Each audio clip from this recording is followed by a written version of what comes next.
दोस्तों, ये है ईरान का शाहिद 136 ड्रोन, जिसने पूरे मिडिल ईस्ट की जंग का नक्शा ही बदल कर रख दिया। ये कोई महंगी मिसाइल नहीं जिसे बनाने में करोड़ों रुपए लगे हों, बल्कि ये असल में एक सस्ता सुइसाइड ड्रोन है, जिसकी कीमत इतनी कम है कि इसे सैकड़ों की संख्या में बनाकर दुश्मन पर झाड़ू की तरह बरसाया जा सकता है।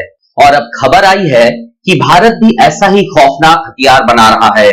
जी हाँ, भारत की स्वदेशी डिफेंस कंपनी आईजी डिफेंस ने अपने नए प्रोजेक्ट केएएल की पहली झलक दिखाई है, जिसे देखकर किसी भी शक्तिशाली देश के होश उड़ जाएंगे। रिपोर्ट्स के मुताबिक आईजी डिफेंस के senior vice president retired major general RC Padhi ने खुद इसके बारे में बताया है। उन्होंने कहा कि मध्य पूर्व में ईरान, अमेरिका और इजराइल युद्ध ने दिखाया है कि लंबी दूरी की हमलावर ड्रोन कितने यूजफुल है। अब आप सोचिए, ईरान ने जब इजराइल पर हमला किया तो उसने जो 300 से ज्यादा ड्रोन और मिसाइलें दागी, उनमें से ज्यादातर ये शाहिद 136 जैसे सस्ते ड्रोन थे। लेकिन इजराइल को उन्हें रोकने के लिए अपनी एरो और डेविड्स स्लिंग जैसे महंगे मिसाइलों का इस्तेमाल करना पड़ा। एक एरो मिसाइल की कीमत करोड़ों में है और एक ड्रोन बनाने में लाखों खर्च करने पड़ते हैं। यानी दुश्मन को आर्थिक रूप से बर्बाद करने का सबसे सस्ता और कारगर तरीका ईरान ने ढूंढ निकाला है, जिसका इस्तेमाल अब भारत भी करने जा रहा है। तो प्रोजेक्ट केएएल क्या है?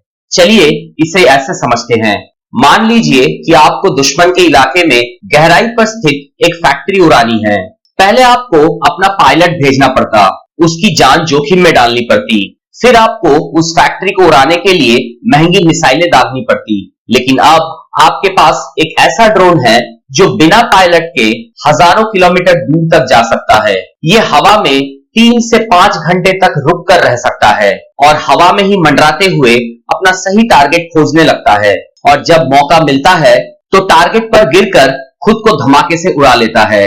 यह है सुइसाइड ड्रोन। इस ड्रोन में हाई एक्सप्लोसिव पेलोड होता है, यानी इतना विस्फोटक कि दुश्मन का रडार, उसका लॉजिस्टिक हब, उसकी डिफेंस फैक्ट्री सब तबाह कर सकता है।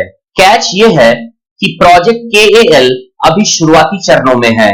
कंपनी ने सिर्फ पहली झलक दिखाई है, लेकिन इसकी खासियत ये है कि ये पूरी तरह स्वदेशी है। यानी हमें अब विदेशों पर निर्भर नहीं करना पड़ेगा, बल्कि ये भारत के आत्मनिर्भर भारत अभियान को और मजबूत करेगा। और फ्यूचर में भारत, अमेरिका सहित दूसरे देशों को ये ड्रोन बेचकर मोटी कमाई भी कर सकता है। अब कुछ लोग कह रहे हैं कि ये तो ईरान के शाहिद की कॉपी है, लेकिन सच्चाई कुछ और है। दरअसल शाहिद ने पूरी दुनिया को ये सिखाया कि सस्ते ड्रोन से कैसे महंगी सेनाओं को परेशान किया जा सकता है। और बुद्धिमानी ये है कि सिर्फ दूसरों की गलती से नहीं, बल्कि कभी-कभी दूसरों की सफलताओं से भी हमें सीखना चाहिए, और भारत यही कर रहा है। तो भारत के लिए अब पूरा मामला क्या है?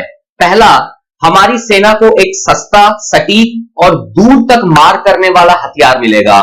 दूसरा, पड़ोसी देशों से खतरे के समय हमें महंगे विदेशी हथियारों पर निर्भर नहीं रहना पड़ेगा। और तीसरा, इससे भारत के डिफेंस एक्सपोर्ट को भी बढ़ावा मिलेगा। जैसे तुर्की और ईरान अपने ड्रोन दुनिया भर में बेच रहे हैं, वैसे ही भारत भी बेच सकेगा। यही वजह है कि पूरी दुनिया में अब लॉइटरिंग म्यूनिशंस यानी सुइसाइड ड्रोन का क्रेज बढ़ रहा है। अमेरिका हो, इजराइल हो, चीन हो या रूस हो, हर कोई इन्हें बनाना चाहता है। तो दोस्तों, आज की इस वीडियो में यहीं तक। अगर वीडियो पसंद आया तो वीडियो को लाइक, और चैनल में पहली बार आए हैं तो चैनल को सब्सक्राइब जरूर कीजिएगा। वीडियो देखने के लिए धन्यवाद।